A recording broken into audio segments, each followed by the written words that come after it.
Hello guys, back again to another video. Okay, dalam video kali ini ada berbeza sedikit ya guys. Hari ini kita tidak buat PC. Hari ini aku akan bercerita dengan korang pengalaman aku memakai iPhone 13 ni dalam lebih kurang, kalau aku tidak silap, dekat-dekat dalam 6 bulan ya guys. Berikut videonya. Tanpa buang masa, jom kita mulakan video ini sekarang. Let's go!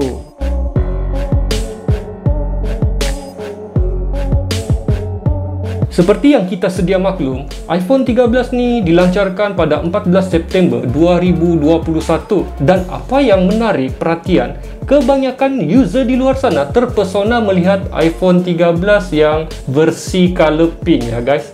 Yang versi color ni. Itu pun aku tidak pasti kenapa. So, pertama sekali kita akan bercerita dari segi desain. Dalam part ni aku tidak mau sentuh banyak mengenai desain dia, sebab bagi pendapat aku ya guys, bagi pendapat aku, desain dia ni agak premium dan boleh dikatakan tidak licin lah di tangan. Agak grip lah ya guys di tangan. Kenapa dia agak grip? Hal ini disebabkan desain tepi iPhone ni, dia rata ya guys. Kalau korang ingat desain iPhone 4 dan iPhone 5, dia punya desain seakan-akan sama. Dia punya chassis tepi ni, dia rata ya guys. Dia rata. Dia bukan sudah yang melengkung macam iPhone 11. Kita akan rasa lebih yakin lah, dan kita akan rasa lebih grip berbanding dengan iPhone 11, yang mana iPhone 11 tu dia melengkung. Okey, part kedua yang kita akan sentuh pula ialah dari segi speaker ya guys. Okey, dari segi speaker yang dihasilkan boleh dikatakan agak kuat lah juga ya guys, sebab iPhone ni didatangkan dengan dual speaker. Okey, yang satu dia dekat bawah ni ya guys, dia dekat bawah ni, dan yang satu lagi dia dekat earpiece dekat atas ni ya guys. So dia dual speaker. Dari segi penggunaan media, contoh macam aku tengok Netflix, lepas tu aku tengok YouTube, memang akan dapat pengalaman yang sangat memuaskan lah. Walaupun aku sudah set volume sampai ke maksimum volume ya guys. Aku sudah set telefon ni, dia punya volume sampai volume yang terkuat. Aku rasa sound yang dihasilkan tidak pecah. Depend on content lah ya guys. Dia depend on content. Tapi sebenarnya itu bergantung juga dengan kualiti video ataupun lagu yang korang ada tu ya guys. Bergantung kepada video ataupun lagu. Contoh, kalau korang play lagu size 1 MB, memang buruk lah kualiti dia kan guys, berbanding dengan korang play lagu yang sama dengan hasil size 10 MB. Korang akan dapat rasa perbezaan tu sebab kualiti. Macam yang aku cakap. Tapi sejujurnya, setelah aku buat perbandingan antara iPhone 11 ni, iPhone 11, ini iPhone 11 aku ya guys. Aku buat perbandingan iPhone 11 ni dan iPhone 13 dari segi sound, lagu yang sama, size MB yang sama, high quality ya guys. Aku rasa macam iPhone 11 ni lebih kuat dan sedap sikit lah. Okey, yang ketiga pula dari segi display dia ya guys. Dari segi display yang dihasilkan oleh iPhone 13 ni, dia sebenarnya didatangkan dengan resolution Full HD Plus dengan panel jenis OLED, yang mana dia ni support HDR10, Dolby Vision. Sepanjang pengalaman aku dalam menggunakan iPhone 13 ni, dari segi media, apa yang aku boleh cakap, skrin dia ni memang lawa. Lagi-lagi kalau korang tengah tengok Netflix, korang tengok YouTube ataupun penggunaan media, memang dapat pengalaman yang sangat memuaskan ya guys. Memang korang akan puas hati, itu aku jamin. Aku betul-betul yakin ya guys, memang korang akan puas hati dengan skrin yang dihasilkan di iPhone 13 ni. Lebih-lebih lagi, contohlah kalau korang ni berada di luar dalam keadaan cahaya matahari yang terang, korang tidak akan mengalami masalah untuk melihat konten ya guys, konten dalam telefon. Sebab brightness dia ni, brightness iPhone 13 ni boleh peak ke 1200 nits pada setting automatic dan 800 nits pada setting manual. Cuma satu saja kekurangan skrin ya guys, tidak semuanya indah lah. Satu sahaja keburukan dia, tidak ada yang perfect di dunia ini. Kekurangan skrin ni masih lagi 60 Hz. Biarpun korang beli telefon ni harga dekat RM4.000 ya guys, korang beli dekat RM4.000, korang cuma dapat 60 Hz screen. Come on lah iPhone, move on lah. At least bagilah 90Hz pun sebenarnya sudah cukup okey. Okey, part yang seterusnya dari segi kamera. Okey, kamera iPhone ni ya guys. Macam yang korang nampak di dalam video ni, dia ada dual ya guys. Dan design dia sudah pun dia ubah sedikit lah ya guys. Sepatutnya okey, iPhone 11 ni korang boleh nampak ya guys. Dia macam ni kalau iPhone 11. Tapi sekarang dia punya design dia sudah berubah. Sikit sajalah sebenarnya perubahan dia. Okey, part ni aku tidak mau ulas banyak ya guys.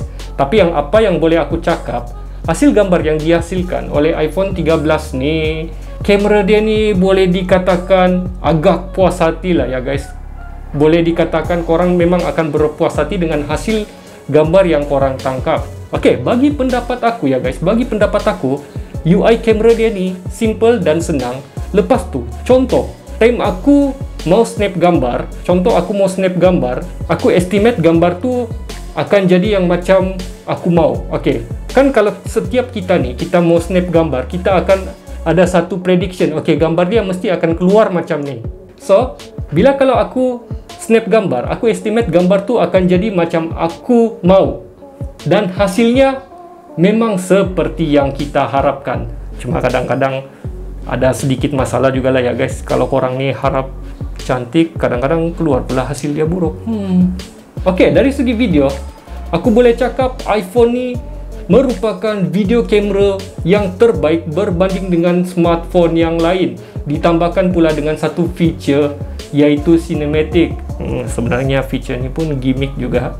Aku dapat pengalaman seperti memakai mirrorless camera, yang mana hasil bokeh itu selalu kita hanya dapat pada fungsi gambar. Tapi kali ini dalam video pun korang dapat juga hasil tu. Fake bokeh. Kelima, dari segi performance. Part ni aku tidak mau ujar panjang-panjang ya guys, sebab performance dia ni top notch.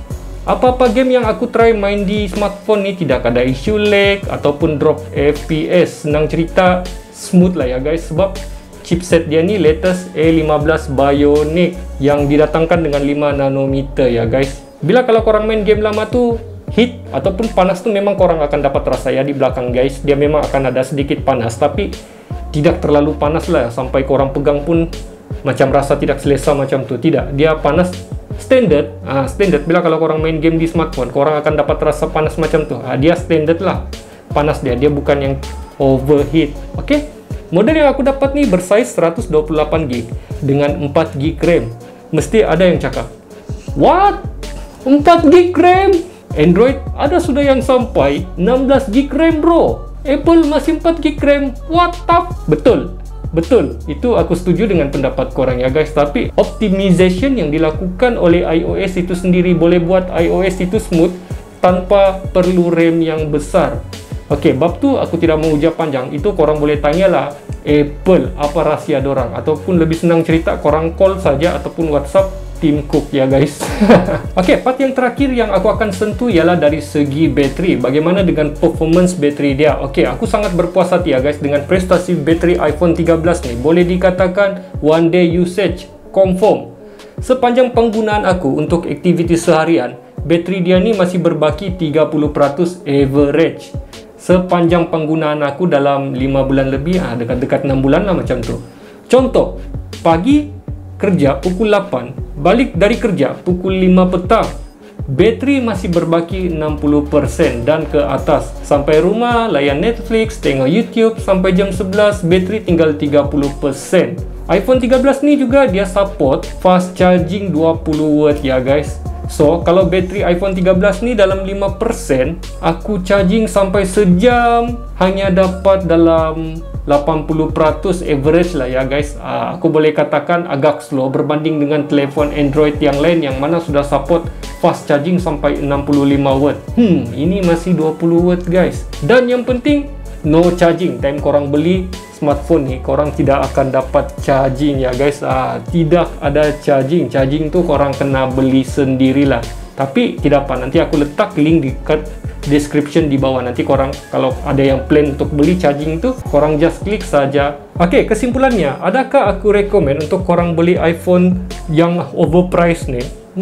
Bagi pendapat aku, kalau korang ni sekarang tengah pakai iPhone 8 ataupun korang tengah pakai iPhone 10, lepas tu korang plan untuk upgrade iPhone, aku rasa ini pilihan yang terbaik ya guys. Korang upgrade ke iPhone 13 terus, sebab performance dia korang boleh rasa ya guys, sangat berbeza dan memang korang akan puas hati. Tapi kalau korang sekarang tengah pakai iPhone 11, aku rasa hold dulu. Tidak perlulah korang beli ya guys, sebab perbezaan dia ni korang tidak akan berapa rasa sangat ya guys.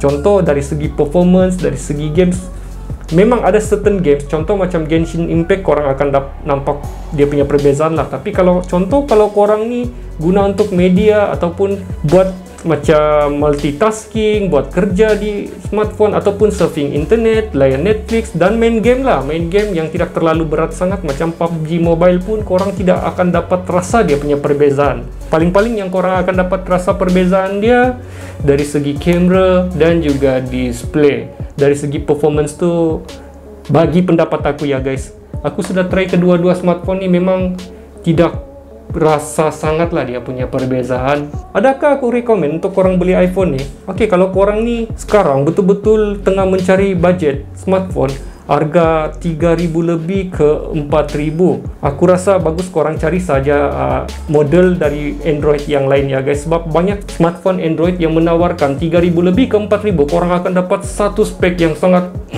memang mantul, memang power ya guys, dan korang akan dapat refresh rate yang lebih tinggi bila kalau korang try cari di smartphone Android.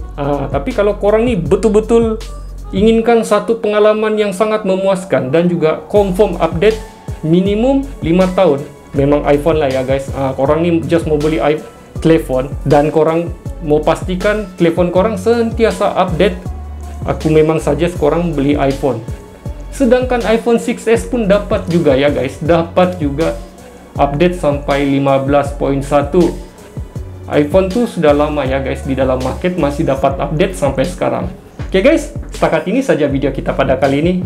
Kalau korang rasa video ini best, menarik dan serba sedikit dapat menghiburkan korang, macam biasa jangan lupa untuk subscribe dan bantu aku ya guys, sekurang-kurangnya kita dapat 10k subscriber ya guys sampai ujung tahun nih. Korang ada pendapat yang lain ataupun korang ada mau komen kah, korang rasa macam ada yang tak betul lah Ken, ada yang sesuatu yang kau tidak sampaikan, korang just letak saja korang punya komen di description di bawah ya guys, di ruangan komen di bawah. Nanti mana yang sempat aku reply. Oke, itu saja dari aku. Thanks for watching, see you in the next video.